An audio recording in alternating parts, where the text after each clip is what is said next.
Welcome to ASR pest control and a big hi from ASR pest control team. So ఈరోజు మనం cockroach గురించి దాని biological cycle కావచ్చు, methodology of pest control కావచ్చు, ఇంకా type of medicines used for controlling cockroaches అనేది తెలుసుకుందాము. First of all cockroach గురించి ఇంట్రడక్షన్ తెలుసుకుందామండి. ఈ కాక్రోచ్ జనరల్గా దాని బయాలజీకి విషయానికి వస్తే 3 స్టేజెస్ ఉంటాయి దాని లైఫ్లో. ఆ 3 స్టేజెస్ ఏంటంటే ఫస్ట్ కాక్రోచ్ ఎగ్స్ పెడుతుంది. ఎగ్స్ పెట్టిన తర్వాత సెకండ్ స్టేజ్ నింఫ్, మనకి చిన్న చిన్న కాక్రోచెస్ ఉంటాయి కదా, అదే మనకి నింఫల్ స్టేజ్. థర్డ్ స్టేజ్ వచ్చేసి అడల్ట్ కాక్రోచ్ అనేది దట్ క్యాన్ ఫ్లై, అంటే మనకి ఒక ప్లేస్ నుంచి ఇంకో ప్లేస్కి వెళ్ళడానికి అది ఫ్లై ద్వారా వెళ్తుంది. అట్ ద సేమ్ టైం మనకి అది రన్నింగ్ ద్వారా కూడా వెళ్తుంది అనమాట. అంబులేటరీ టైప్ ఆఫ్ మనకి లెగ్ టైప్స్ అని అంటారు అనమాట. అంబులేటరీ అంటే అది ఆ లెగ్ మాడిఫికేషన్ని అంబులేటరీ అంటారు. సో మనకి ఇందులో జనరల్గా ఇన్సెక్ట్ అయినా కూడా 4 స్టేజెస్ ఉంటుంది. ఎగ్ తర్వాత నింఫ్ తర్వాత ప్యూపా అంటే మనం నైట్ టైం అందరం ఏ విధంగా రెస్ట్ తీసుకుంటామో, స్లీప్ వెళ్తామో, ఈ కాక్రోచెస్ కూడా ఒక స్టేజ్ నుంచి ఇంకో స్టేజ్కి, అంటే సెకండ్ స్టేజ్ నుంచి థర్డ్ స్టేజ్లో అది రెస్టింగ్ అనమాట. తర్వాత 4th స్టేజ్కి వస్తుంది. ఈ థర్డ్ స్టేజ్ అనేది ఇందులో ఉండదు. ఎగ్జాంపుల్ మీకు పిక్చర్ చూపిస్తాను. సాధారణంగా చాలామంది ఏమనుకుంటారంటే కాక్రోచెస్ చిన్న ఉండొచ్చు, పెద్ద ఉండొచ్చు, దానివల్ల ఎటువంటి మనకి ఇబ్బంది ఏమి ఉండదు, ఎందుకంటే అవి డే టైం కనిపించాయి కాబట్టి మనకి ఎక్కడ ఇటువంటి ఇబ్బంది ఏం లేదు అనుకుంటారు. కాకపోతే మనకి ఈ కాక్రోచెస్ జనరల్గా నాక్టర్నల్ ఇన్సెక్ట్స్ అండి. నాక్టర్నల్ ఇన్సెక్ట్స్ అంటే a insect which is very active in the dusk and night time stage. అంటే నైట్ టైమే కావచ్చు, డస్క్ అంటే ఈవినింగ్ స్టేజెస్లో మనకి ఏ ఇన్సెక్ట్ అయితే యాక్టివ్ ఉంటుందో ఆ ఇన్సెక్ట్ని నాక్టర్నల్ ఇన్సెక్ట్ అంటారు. సో మనకి డే టైం మొత్తం ఇవి కూడా రెస్టింగ్ స్టేజ్లో ఉంటాయండి. సో ఇవి ఏం చేస్తాయంటే biting and chewing type of mouth parts ఉంటాయి. స్పెషల్గా మనము కిచెన్లో ఏదైతే సామాన్ పెడతామో యాస్టీస్గా వాటిలో ఉంటాయి. కాకపోతే అది మనకి దాని లోపలికి వెళ్ళి అక్కడ ఉన్న ఫుడ్ కంటెంట్ని బైటింగ్ అండ్ చీవింగ్ టైప్లో ఆ ఫుడ్ని సక్ చేయడం జరుగుతుంది. ఫస్ట్ ఇప్పుడు ఇన్ జనరల్గా మనకి సాలిడ్ మెటీరియల్, ఫుడ్ మెటీరియల్ ఉందనుకో, దానికి బైట్ చేస్తుంది, దాని తర్వాత చీవింగ్ చేస్తుంది. ఈ విధమైన మౌత్ పార్ట్స్ ద్వారా దాన్ని ఫుడ్ అనేది కంటామినేషన్ చేస్తుంది. జనరల్గా మనకు చాలామంది వైరల్ ఫీవర్స్ కావచ్చు, సీజనల్ ఫీవర్సే కావచ్చు, ఇంకా సీజనల్ హెల్త్ ఇష్యూస్ మేజర్ దేనివల్ల వస్తాయంటే మెజారిటీ అండ్ మేజర్ కేసెస్లో మనకి insect is the major vector అండి. మనకి ఒక డిసీజ్ కావచ్చు, ఒక వైరల్ ఇన్ఫెక్షనే కావచ్చు, ఇంకా బ్యాక్టీరియలే కావచ్చు, ఇంకా అదర్ కాక్రోచ్ మనకి ఎప్పుడైతే ఫుడ్ని కంటామినేషన్ చేస్తుందో, ఫుడ్ మెటీరియల్ని సక్ చేస్తుందో, మనకి అప్పుడు ఫుడ్ అనేది కంటామినేషన్ అవుతుంది. సో మనకి అప్పుడు ఫుడ్ కంటామినేషన్ కావడం వల్లనే ఇటువంటి సైడ్ హెల్త్ ఇష్యూస్ అనేవి చాలా వరకు అరైజ్ కావడం జరుగుతుందండి. సో నేను చెప్పేది ఏంటంటే మనకి ఇంట్లో కాక్రోచెస్ ఉండడం కంటే వాటిని పెస్ట్ కంట్రోల్ చేసి ఎలిమినేషన్ చేసుకోవాలి. సో మనకి ఏ టైప్ ఆఫ్ ప్రాసెస్ వాడి దీన్ని కంట్రోల్ చేయగలుగుతామంటే there are both organic and semi organic as well inorganic. ఈ 3 ప్రాసెస్లో 3 టైప్ ఆఫ్ మెడిసిన్స్ మనం మార్కెట్లో అవైలబిలిటీ ఉంటుంది. ఈ 3 టైప్ ఆఫ్ మెడిసిన్స్ వాడి మనం కాక్రోచెస్ని కంట్రోల్ చేయగలుగుతాం. మనకి ఆర్గానిక్లో అంటే నీమ్ ఆయిల్, క్రైసాంథమమ్ ఎక్స్ట్రాక్ట్సే కావచ్చు, ఇంకా ఇటువంటి డిఫరెంట్ టైప్స్ ఆఫ్ ఫార్ములేషన్స్ ఆర్గానిక్లో మనకి అవైలబిలిటీలో ఉన్నాయి. At the same time semi organic as well inorganic కాంపోజిషన్లో మనకి ఆర్గానోఫాస్ఫేట్ గ్రూప్కి సంబంధించిన మెడిసిన్స్ అనేది మనకి మార్కెట్లో అవైలబిలిటీ ఉంటాయి. ఇన్ జనరల్గా bifenthrin and cyfluthrin, these are the majority and majorly use the medicine chemicals to control the cockroaches అండి.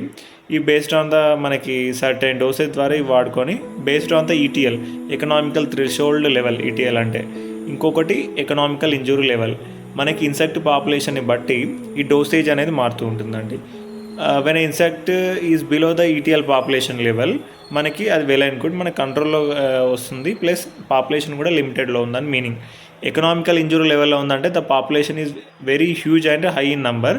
సో మనం దానికి వాడాల్సిన కంట్రోలింగ్కి వాడాల్సిన డోస్ అనేది కంపారిటివ్లీ కొద్దిగా పెరుగుతూ ఉంటుంది. సో ఈ biology, controlling process, side health issues ఇవ్వండి. సో మనం ముఖ్యంగా తెలుసుకోవాల్సింది ఏంటంటే మనకి కాక్రోచ్ కంట్రోలింగ్కి ప్రాసెస్ ఏ విధంగా ఉంటుంది. జనరల్గా కాక్రోచ్ కంట్రోల్కి మనకి in the market there are two types of formulations అండి. మనకి ఒకటి లిక్విడ్ ఫార్ములేషన్ ఉంటుంది, ఒకటి జెల్ ఫార్ములేషన్ ఉంటుంది. So better to go for the liquid formulation. Gel formulation పెట్టడం కూడా it's okay, but it is not an instant process. మనకి తొందరగా క్విక్గా కంట్రోల్ కావాలంటే జెల్ ప్రాసెస్ కంటే spray formulation it is an very quick and instant results అనేవి మనం చూడగలుగుతాము.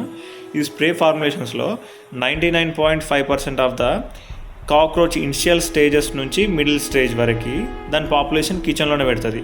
కిచెన్లో కూడా మనకి డ్రైనేజ్ ఏరియాస్ని ఫోకస్ చేస్తూ డైనింగ్ టేబుల్ కింద కావచ్చు, ఈ కిచెన్లో మనకి గ్యాస్ కింద కావచ్చు, డ్రైనేజ్ సింక్ కింద కావచ్చు, ఇటువంటి ఏరియాలో వాటిని ఎగ్స్ పెట్టడమే కావచ్చు, దానికి డైరెక్ట్ బర్త్, ఇటువంటి వాటి పాపులేషన్కి బర్త్ ఇచ్చేసి పాపులేషన్ అనేది గ్రో అయ్యి డిఫరెంట్ హాల్లోకి, బెడ్రూమ్స్లోకి, ఇంకా అదర్ టైప్స్ ఆఫ్ రూమ్స్లోకి మనకి అవి డిసిమినేట్ స్ప్రెడ్ అవ్వడం జరుగుతుంది. సో మనం కంట్రోలింగ్ చేసే ప్రాసెస్ కూడా ఓన్లీ కిచెన్లోనే స్ప్రే చేయడం జరుగుతుంది.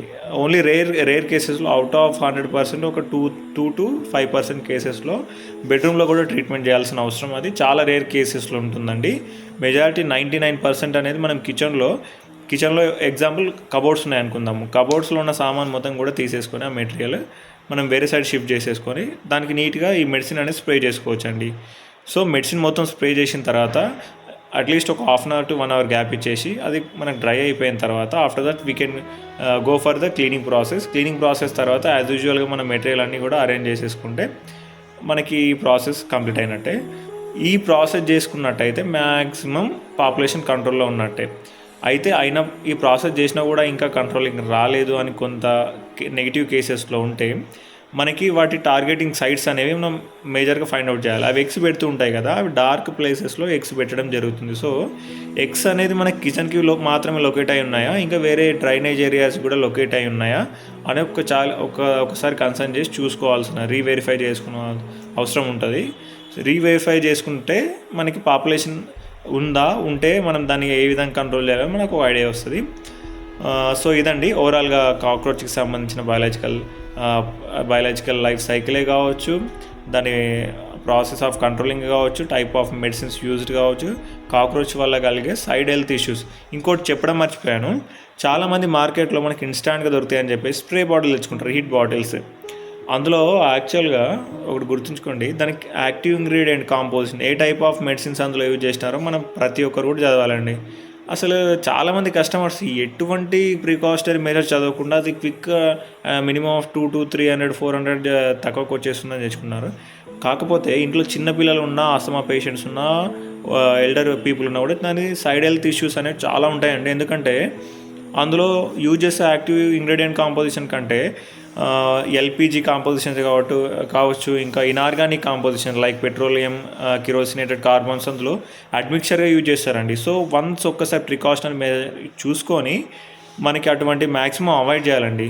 If you go for the pest control in a organic way of controlling process, it is good for our health. మనకి ఆర్గానిక్ మెడిసిన్స్ యూజ్ చేసుకొని ఈ కంట్రోలింగ్ ప్రాసెస్ ద్వారా కూడా మనం కాక్రోచెస్ని కంట్రోలింగ్ తీసుకోవచ్చు. సో ఒక్కసారి దీని గురించి కన్సర్న్ చేయండి. And thank you for watching ASR pest control.